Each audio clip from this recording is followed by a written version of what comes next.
Chapter 17 Life Among the Giants. Did you ever wonder why I spent so much time and trouble and accumulated wisdom on you? The old man paused to look at his pipe as if it were a strange contraption he'd never seen before. He convinced himself that it was a pipe, the same old scarred, crook stem, thick cake pipe which smelled like an incinerator, and which he had owned about as long as he'd owned Grandma, or possibly as long as Grandma had owned him, which was more likely. Now, honest to John, what is a filler going to say to this question? No, sir. Yes, sir. I didn't say anything except to sort of mutter with a rise on the end of it, like a big mouth coming up to see but not to bite. Yumph. You're getting smarter already, the old man told me. I like that yumph you just did. You didn't give nothing away, and you kept yourself covered at both ends, like poker. You know, poker's like fishing, or maybe more like waiting out a deer stand or a turkey blind. Did I ever tell you about poker? Numph. The old man said. I would judge you had kings backed, and maybe my queens ain't good enough. You're getting real cagey in your old age, ain't you? Numph. I was non-committal like. I'd stepped in those traps before. Why, the old man asked me, would you suppose that a man of my advanced years and general accomplishments would waste so much time trying to beat a little knowledge and a few good manners into the head of an unlicked cub? Is this personal conceit on my part, or what? I don't know. Am I trying to leave a memorial behind me? You tell me. I don't know, sir. I reckon I'd taken that business about as far as it would travel. I like the answer, the old gentleman declared.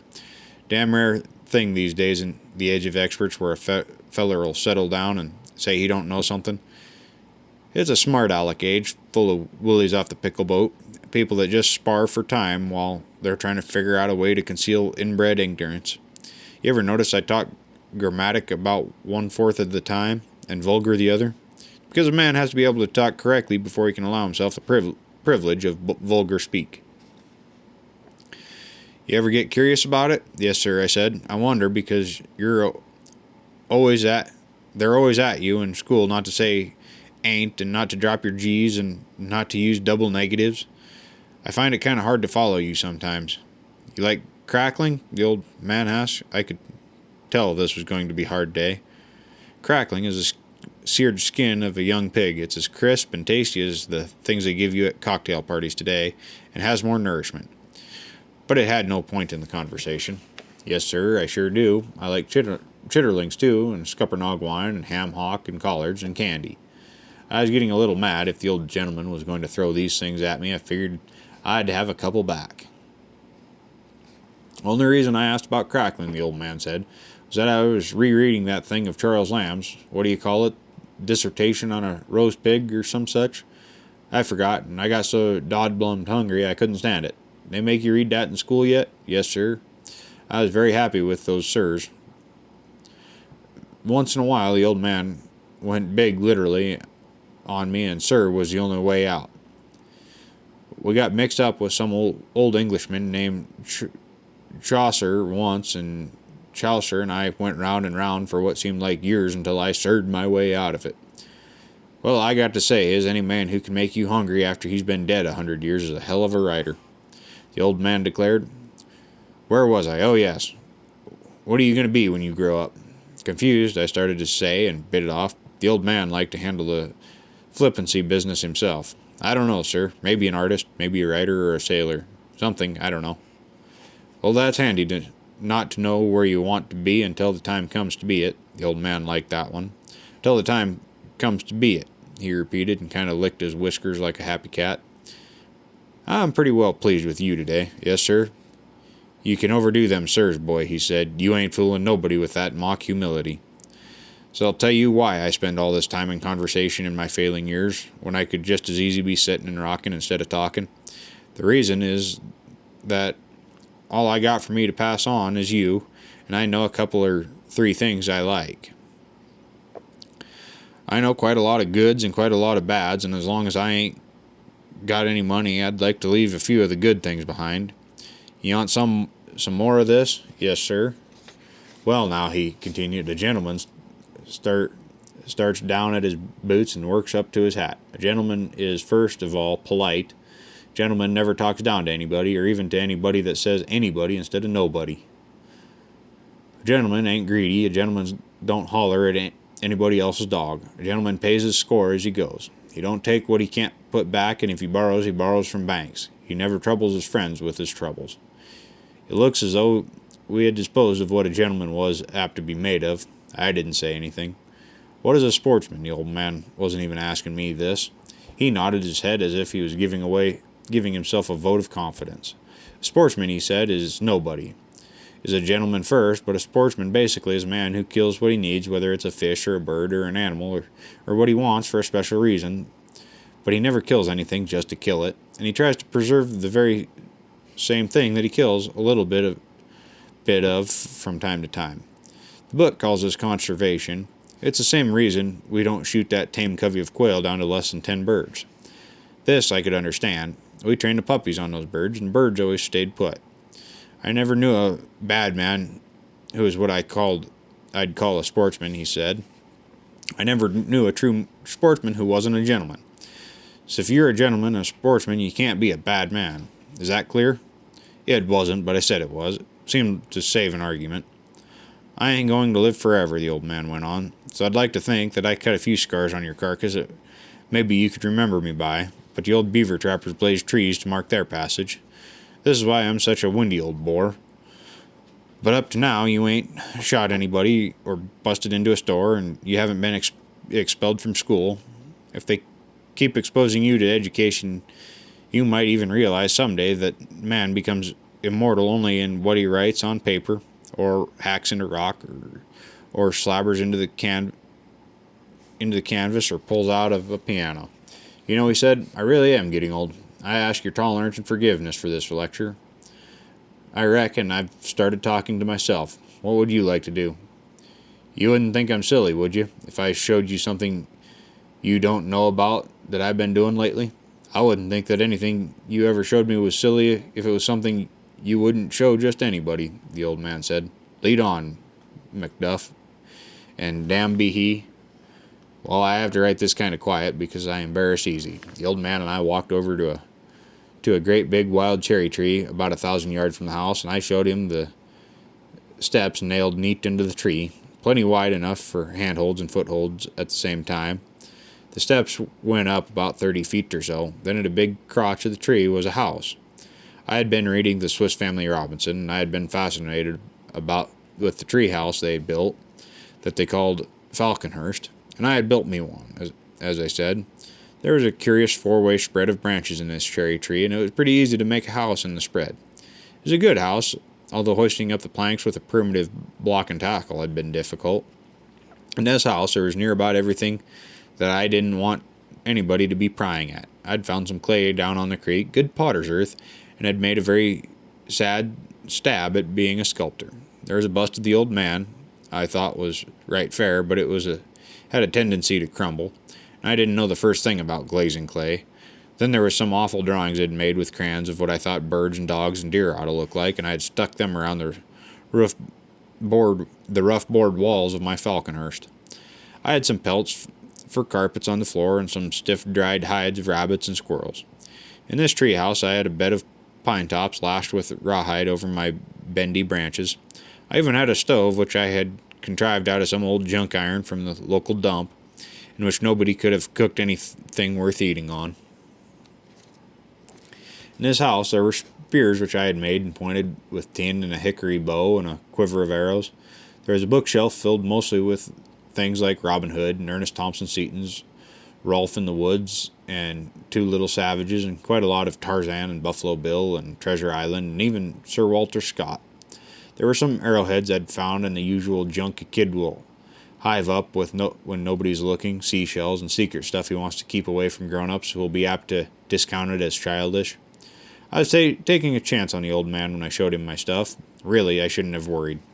He climbed creakily all the way up the tree, sat down in a little makeshift chair I had built into the planking of Falconhurst, and panted a little while he fumbled some tobacco into his pipe. Then he looked around at everything and asked me one question at a time about how I got the things and why I got the things, and especially if I'd ever read anything about sculpture, because he recognized himself in the rough-thumbed clay fright mask I had made of him. He took the books down off the shelf reverently. I thought he rubbed his hands over the badly tanned skins, and he tested the bounce of the bed. He looked at the stove and hefted the bow and arrow and the spears and chuckled appreciatively. Then he noticed that the bowstring was rawhide, not cord. Then he looked at me as though expecting me to ask him something. I suppose it's kind of silly, I hesitated, and he answered with something I'm never apt to forget. I wish I had me a house like this, the old man said. It's got everything in it that a sportsman and a gentleman needs to be happy in. And now I have answered that first question I was asking you about why I spent the time and trouble on you. A lot of people said a lot of nice things to me since, but nobody ever beat that last remark the old man made before he climbed down the tree. There was a time in the life of every Lilliputian when the gigantic grown-ups around him are very important. This is a time when the boy is not so very far away from being a grown-up himself, and the grown-ups are not so far away from being boys.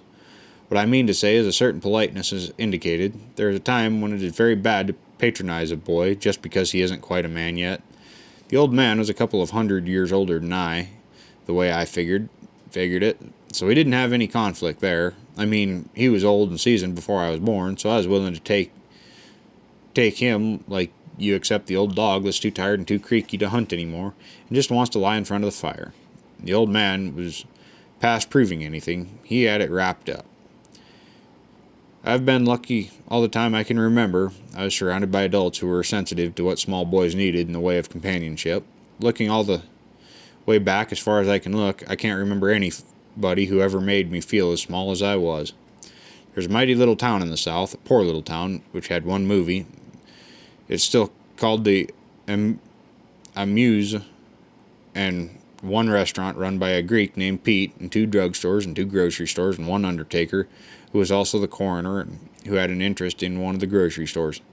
It had a couple of boarding houses, something that could have been called a hotel if you stretched a point. I went to stretch a point for a minute and tell you a little bit about the town. My cousin Kate Stewart ran a boarding house, and she had a colored man who worked as a waiter and whose name was Alan Ginny.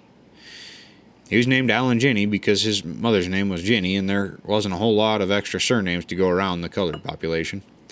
Alan Ginny had a deplorable habit. He drank. When he got drunk, he was liable as not to spill some hot soup down the neck of a customer who was spending a whole hard-earned 50 cents on Miss Kate's cuisine, which was excellent if it was eaten instead of being worn.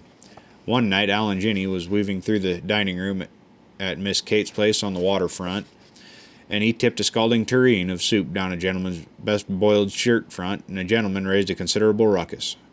Miss Kate decided she'd better have a word with Alan Ginny.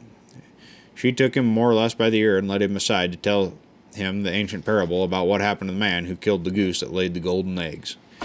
Miss Kate was a lengthy talker, and she sort of overpowered Alan Ginny with analogies and things. She considered herself as the classic goose, and Alan Ginny's livelihood as the golden eggs, and she allowed as how that unless Alan Ginny sobered up and quit spilling soup on people, the goose was going to quit laying those golden eggs. This appeared to interest Alan Ginny strangely. He went back to the kitchen. The cook was waiting, because you can always sense a turmoil inside a kitchen. "What Miss Kate done say to you, boy?" the cook asked. "I don't know, perzactly," Alan Ginny said. "Something about some silly son of a bitch want to eat a goose, but I don't know who the hell gonna pick it." That was the way the town was. If you mentioned a goose, somebody had to pick it, parable or no parable. So my goose got picked pretty good by some grown-up men, who at that time couldn't have been more than 20-ish to my teenishness. I've already told you about Tom and Pete, the boys who pogey fished some and made bootleg liquor and drank bootleg liquor and poached a lot and always wore hip boots in the woods and made like they always thought I was as old as they were. But my special grown-up friends were my cousin Tommy and my non-cousin Donnie and my non-cousin Reggie and Dick, my cousin Margie's boyfriend, whom she later married. There was my cousin Bonner, who run the shrimp boat, and my non-cousin Willie, who was a little bit deaf in the ears. We had quite a lot of Scandinavians around at that time, and some Portuguese. But the square neck I remember best was my Uncle John Erickson, who is still alive and looks better than I, which isn't hard, come to think of it. I remember there was a time when John and another Scandinavian were mistily trying to get aboard a boat that was swinging away from the pier, and the other Hoovian said, "Yomp, yon yomp." And John said, "Yomp? How the hell can ya yomp when you got no place to stood?" John speaks elegant English now, of course, because this was so very long ago. There was Will Sellers Davis and Uncle Walker Newton and all the St. George boys, especially Bill, who played catch on the ball club, and Donald, who was brilliant, but of whom they used to say he drank a little. And then there was my Uncle Rob. Uncle Rob was married to my Aunt May, and Uncle Rob was what we called chronically peevish. That's to say, nothing suited him, except maybe me and Rob, why, we always got along good. Uncle Rob looked like a Scotch Terrier, which isn't surprising, seeing as how his last name was McKeithen, and he had no truck with frivol or fancy. He was a fact man, I will tell you, and I will tell you what I mean. One time Aunt May trapped him into going to church. There he saw another one of my female relations who would win a few prizes for prettiness, and Rob took one look at her and muttered, That is the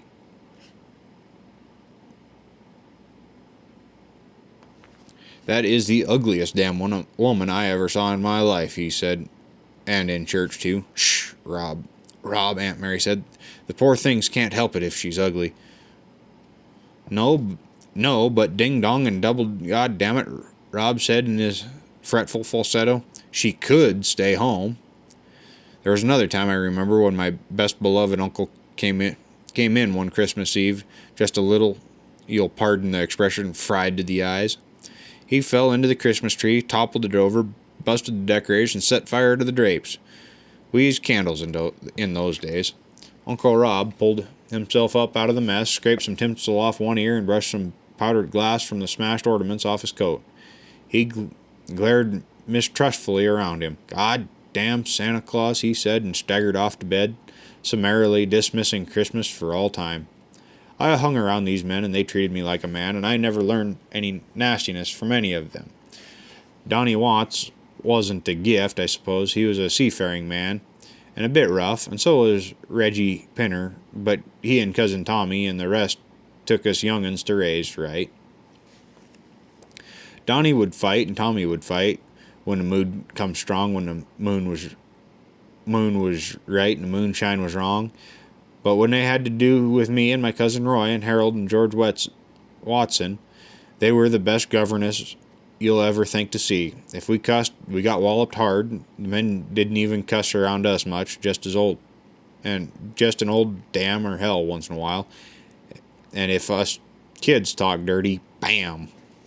We went to the woods and on the waters whenever school allowed a breakout. There was always a self-appointed chaperone to teach us caution and care with guns, neatness with fire preservation, and love and respect for wildlife. They taught us such things as how to smother a grounder, moving up on it, beating it by one jump. They taught us a few knacks of aiming guns and not shooting robins, and why a boat must be kept clean and the oars taken away and the boat dragged up on the shingle and overturned to keep the rain from rotting her innards.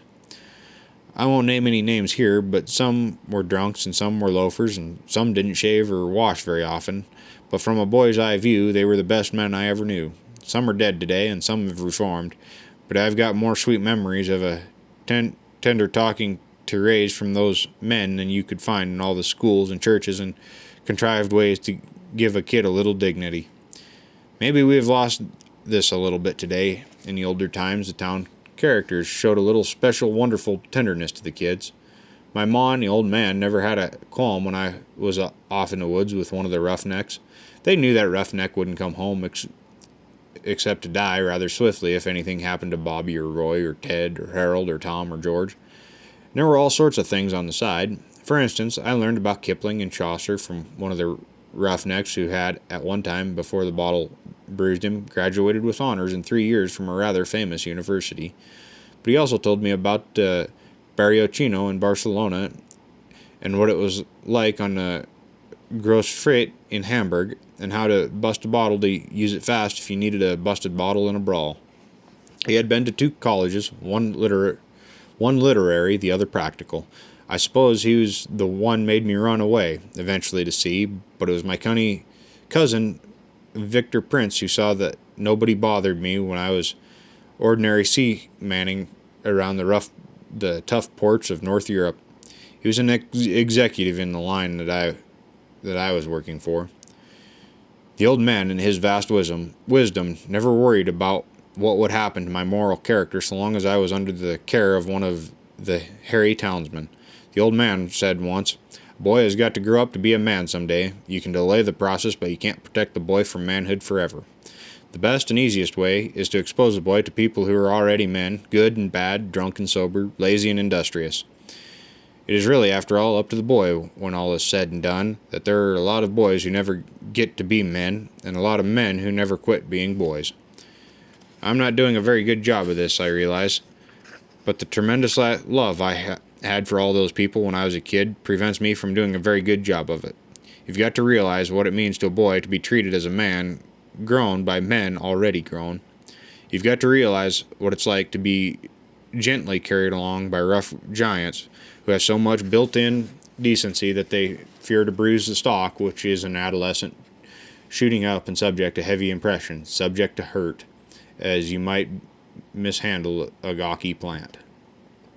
I reckon that 65% of the men who took me to raise couldn't be admitted to a club, a church, or a tea party.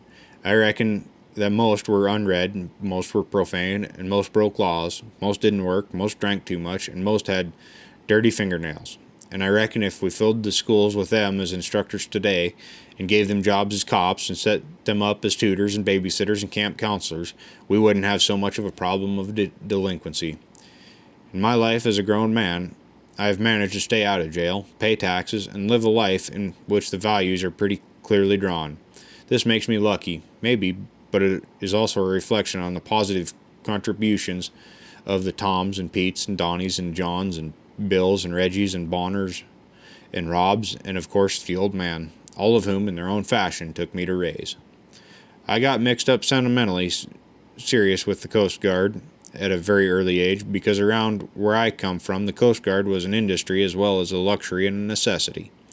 We lived in a little town where the Cape Fear River emptied out into the ocean, and here were the Coast Guard stations on a big island called Bald Head, and also on a spit of land named Fort Caswell. There was a lighthouse on Bald Head, and there was a lightship a little farther offshore because we had some shoals called Frying Pan that were powerful treacherous. There was something about real functional Coast Guarders that is maybe a little different from the other people. They are a special breed. You could maybe call them a race. They mostly all seem to come from down around Hatteras and Oracoke, so much so that we used to call them down-homers. They were nearly all named Midyet, except the ones who were named Willis or Pickett or Barnett or Robinson. These men lived with windswept loneliness, and they lived with cold, wet death. They were veterans of battle with what somebody later called the cruel sea. They lived on gale-raked islands and rode patrol on the silent beaches on horses and mules, always looking seaward for signals of distress.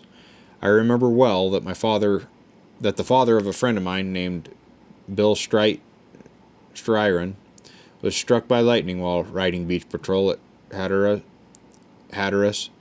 The bolt killed him but didn't kill the mule, which tells you something about mules. When the wind came furious and whipped up a stranger's offshore trouble and a ship was fast aground or heading that way, when the lighthouse couldn't prevent it and the light ship off Frying Pan hadn't successfully done its job, friends of mine like Pete Midyet went into business. They had these double-bowed whaleboats called surf boats that nothing or nobody could capsize, and they shoved them through the mountainous black waves straight off the beach into the cold, wet, enormous waved nights to see what they could do about who was in seafaring trouble. To me, they were greater heroes than anybody I ever met later, because they did their jobs when others would have run away to a snug bed and a fire. Quite a lot of them got drowned in a cold Atlantic Ocean for very little money and practically no amusement at all, because those islands were bleak. A boy named Dallas Pickett was a friend of mine when his old man was captain of the Bald Head. station, and an older friend of mine named Bill Willis was running Caswell. Bill was a pure down-homer, stringy and weather-beaten and wrinkled, and in addition to his other duties, he had to go out and knock off a rum runner every now and then in the little cutter they gave him to chase rum runners with. It didn't make no difference to me that they said Bill Tice, that was his middle name, Tice, never took on a booze boat until all his friends were fresh out of liquor. The important thing was that he would sometimes take me with him when there was a rum boat to chase, and I learned a lot about fishing while we were chasing booze. It was the same way with my friend Dallas Pickett's papa. He would let Dallas bring me and my cousin Roy over for weekends to Bald Head, and we would stay in the big, bare, sandy-floored strip for action Coast Guard station. We would climb the watchtowers and make the beach patrol at night with the men, and we could go out in the heaving surf boats on practice beach landings. The old man encouraged these expeditions. He was a deep-water man himself, a sea captain and a licensed river pilot, and a fisherman too. In the off-season, he went to sea after menhaden or pogies, the fat-back fertilizer fish, in a creaky old boat called the Vanessa, and he liked me to know about the water and what its chances of killing you were. Also, he said he never knew a really bad waterman, and I could learn a lot by hanging around people that used the sea as a livelihood, always remembering it as an enemy. In any case, I was over to Fort Caswell one time when Captain Willis, Bill Tice, that is, broke out the rum chaser and said he heard there was a booze boat close at hand, and would I care to go help him chase the rum runner? You understand, the government boat was a rum chaser and the quarry a rum runner. This seemed to me to be an invitation worthy of acceptance, because I knew that on rum chases there were machine guns and rifles and carefully cherished in scabbards of sheepskin with the clipped wool inside, well soaked in oil to prevent rust, and I knew the runners had the same armament, and once in a while, when there was a disagreement between law and order and man's natural thirst, the guns came oily wet out of the clipped fleece scabbards and people started to shoot at each other. At my age, I hoped there would be a little shooting at each other, and that possibly I could aid in some capacity in the shooting. Well, we overhauled the runner off Frying Pan Shoals, and a sad little beat-up craft she was too. I have to report regretfully that there wasn't no shooting, and Captain signaled her to heave to, and she plain hove to. She had a few cases of illegal booze from the Bahamas and a dirty, unshaven, scared crew of 3, and so the captain put a prize crew aboard her and told the prize crew to take her in for the customs to worry about and for the federals to worry about. I think the prize crew was a man named Midyet, which is a safe bet because the prize crew looked pretty thirsty.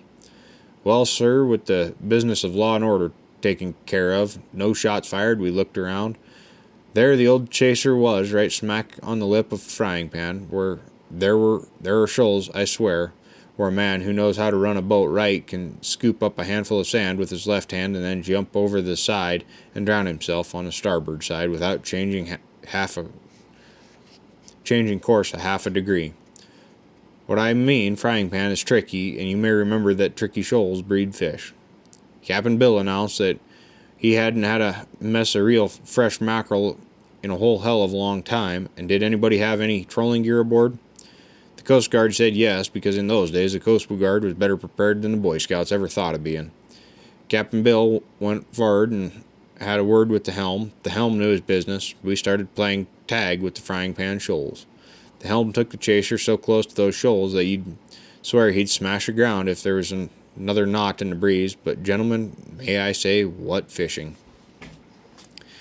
The gear consisted simply of hand lines and a couple of rods with reels older than Noah's original equipment. For lures, we had quills run over the shank of the hook, or feathers, or a piece of sailcloth, or anything else that would create a ripple.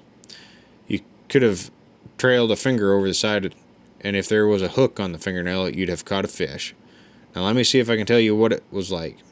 You had the white gleaming shoals shimmering underneath the shining sun at about this time of the month, and you were a boy among men, a young youth among warriors, and the sun and salt and breeze were fresh in your face.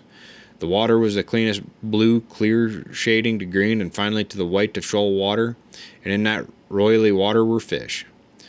They were maybe not the biggest fish a fellow ever a fish fellow ever caught, but there were more of them than I can believe possible today.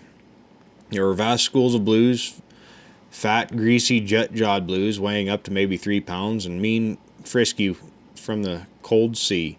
There were gangs of Spanish mackerel with a few bonito into the pot for variety, and even a horse mackerel or so, and they were hungry, eager for the hook. I wouldn't say there was much sport in the actual catching of the fish, because all you did was throw out the line, let her trail a bit, and as soon as she was clear of the screw, you had a customer on the other end.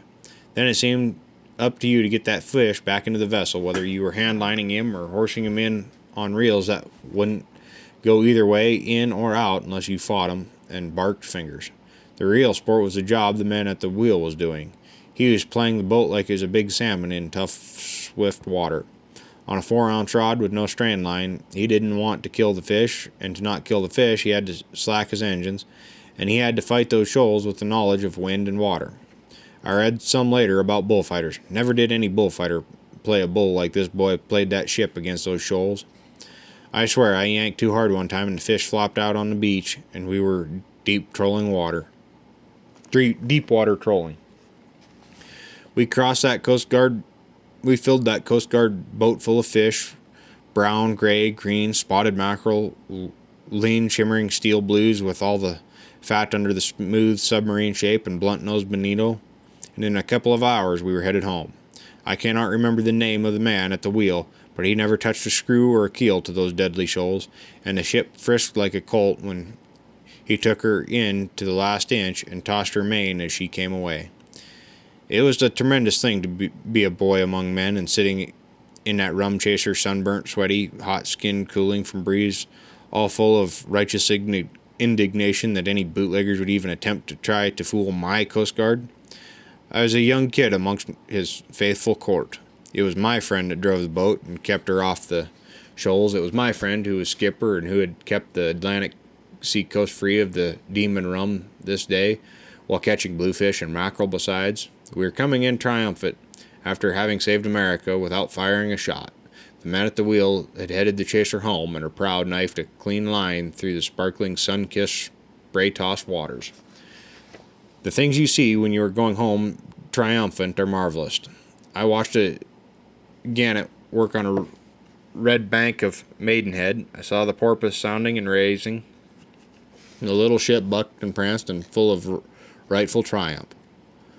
I was not even about to be seasick, because I was a man out with other men doing a man's job. Of course, it is easily possible to say that a boy had no place legally on a rum-chasing expedition, and that a government boat that was coursing a bootlegger had no business to stop and go fishing, and that maybe the runner's cargo would most probably disappear one way or another before the righteous arm of the law could smash the bottles. But there's one thing more. There's a boy's eye view of men at work, but men with time to play and men to make a boy feel a man. There was a Charlie Snow to ask you down to his house around Madame Musquite to teach you how to fool a goose. There was Bill Barnett, a burly red-faced man who was exec before Bill Tice went off the station, who never made you feel a boy so long as you were with men, and who had never expected you to act like a boy so long as you were with men. These days I read about the delinquents and what causes delinquency, and I suppose you could say that a child as young as I was had no business combining rum chasing with fishing, that maybe I shouldn't have hung around the docks with people who cussed. I don't know, maybe my later character was imperfectly formed, but I tell you, trolling for bluefish on the very frowning face of frying pan shoals after you've just knocked off a rum runner is a type of sport you ain't going to get out of comic books and television.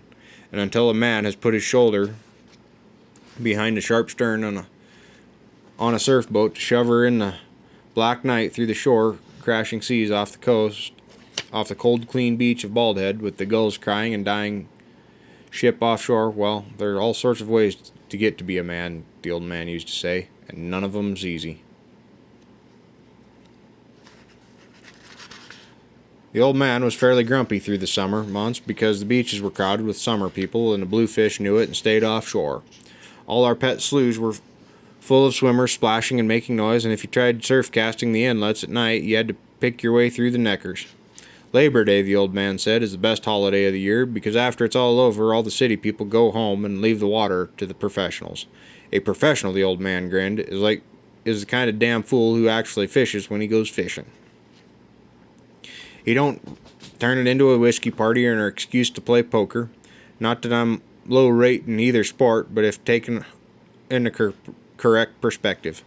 Some of the old man's feelings rubbed off on me. I could hardly wait for that first Tuesday in September because the beach would be scrubbed clean of people by noon, the summer visitors having taken their hangovers back to town for another year. Then and only then did the hard shells emerge, the year-rounders who were plank owners in the boardwalks. They were a grimy, grizzled, hard-bitten lot, including the few women who were admitted into the high society of surf casters. Then we owned the beach. Beach suddenly flushed clean of strangers is a wonderfully lonesome place. All the boarding houses and summer cottages and hotels board up their windows against the first northers. The hot dog stands closed. The dance hall shuts up tight.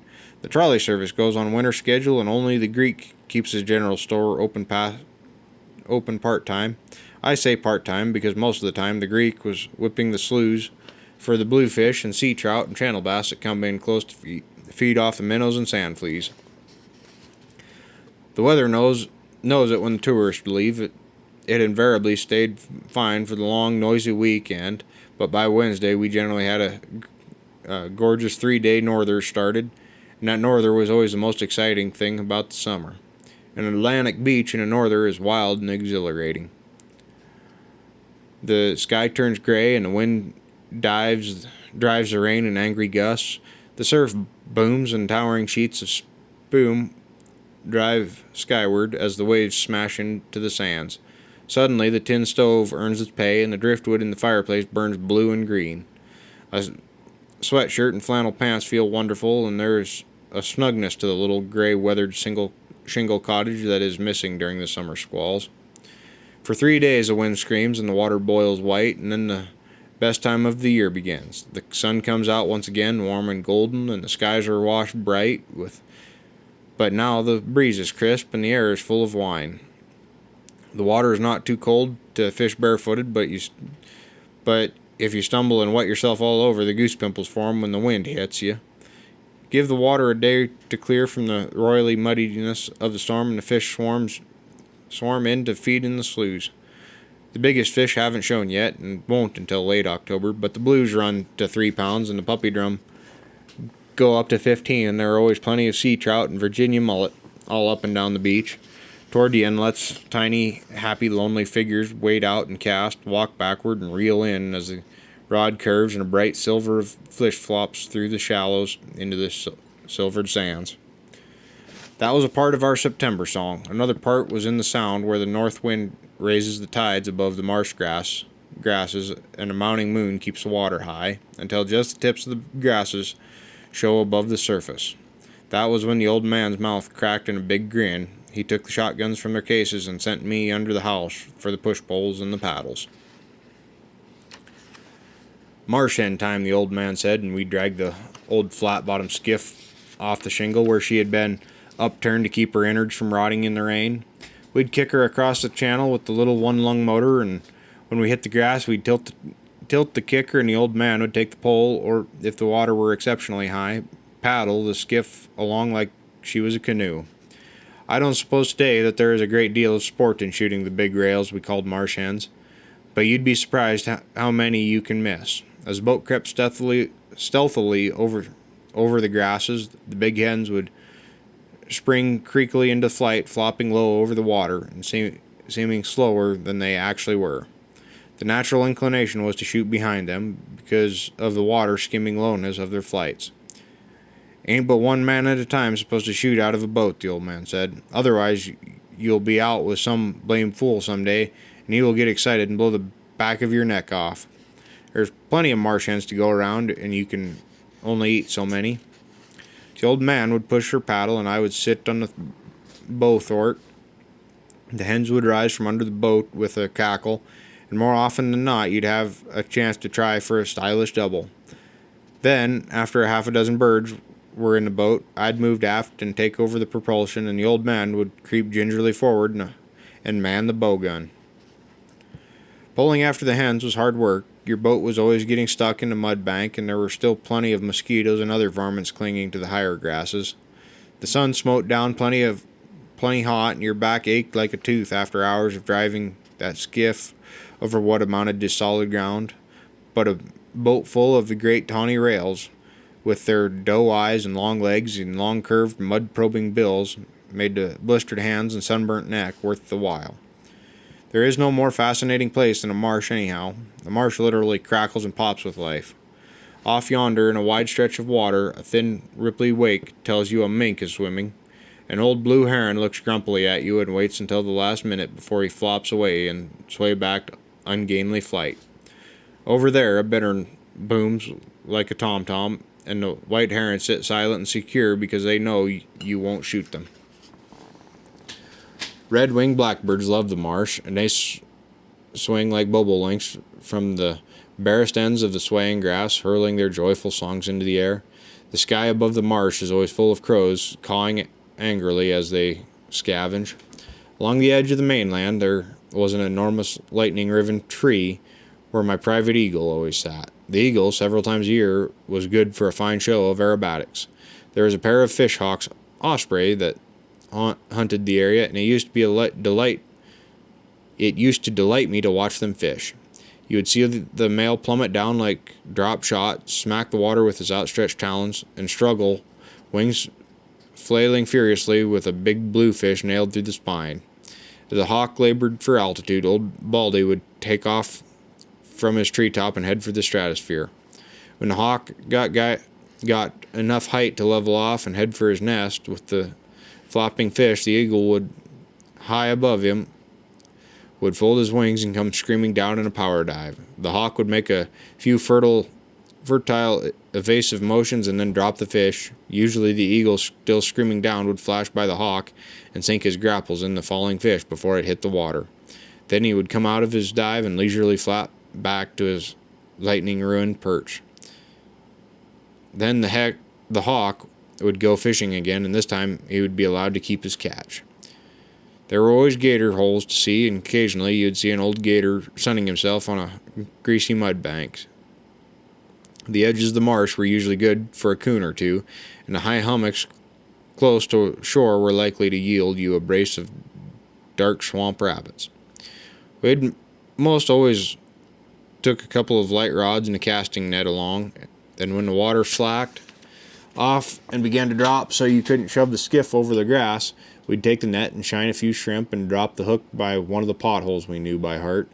These deep holes would give us a mess of croakers, blackfish, big sand perch, and now and again a weak fish. Or again, when we spotted a big school of fairish mullets, the old man swirled the cast net like a bullfighter cape, hauled hard on the draw cord, and dumped a half a bushel of leaping mullet in the deck of the little skiff. The big ones were kept for the skillets, the little ones made wonderful baits for surf casting. Around the edges of the sandbars, there were always clams in the mud, big purplish clams that came shining from the ooze. They tasted wonderful in the raw, the hinges smashed with the back of a fish knife and eaten there on the spot. We always kept oyster tongs in the boat and added a bushel or so of that big briny ones to the mixed bag in the bottom.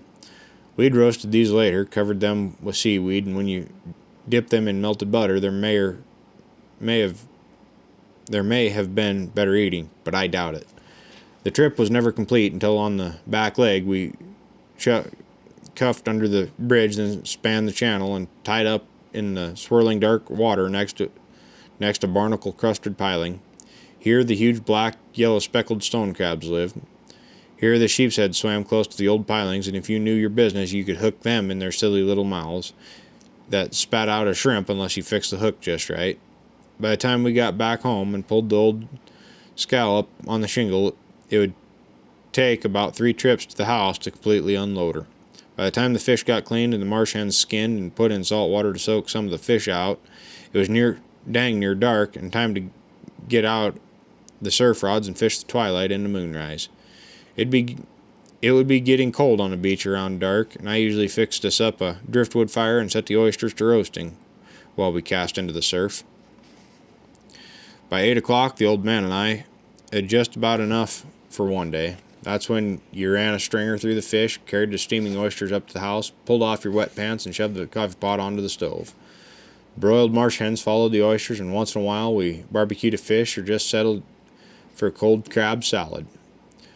A long time after all this happened, I heard Walter Houston sing September Song, and the old man seemed pretty high on one of my favorite months. But he was thinking about love mostly, and love ain't but 1/5 of what September's really like. My September song is still based mainly on the fact that all the tourists went home and left the beaches and the marshes to the old men, the eagle, and me.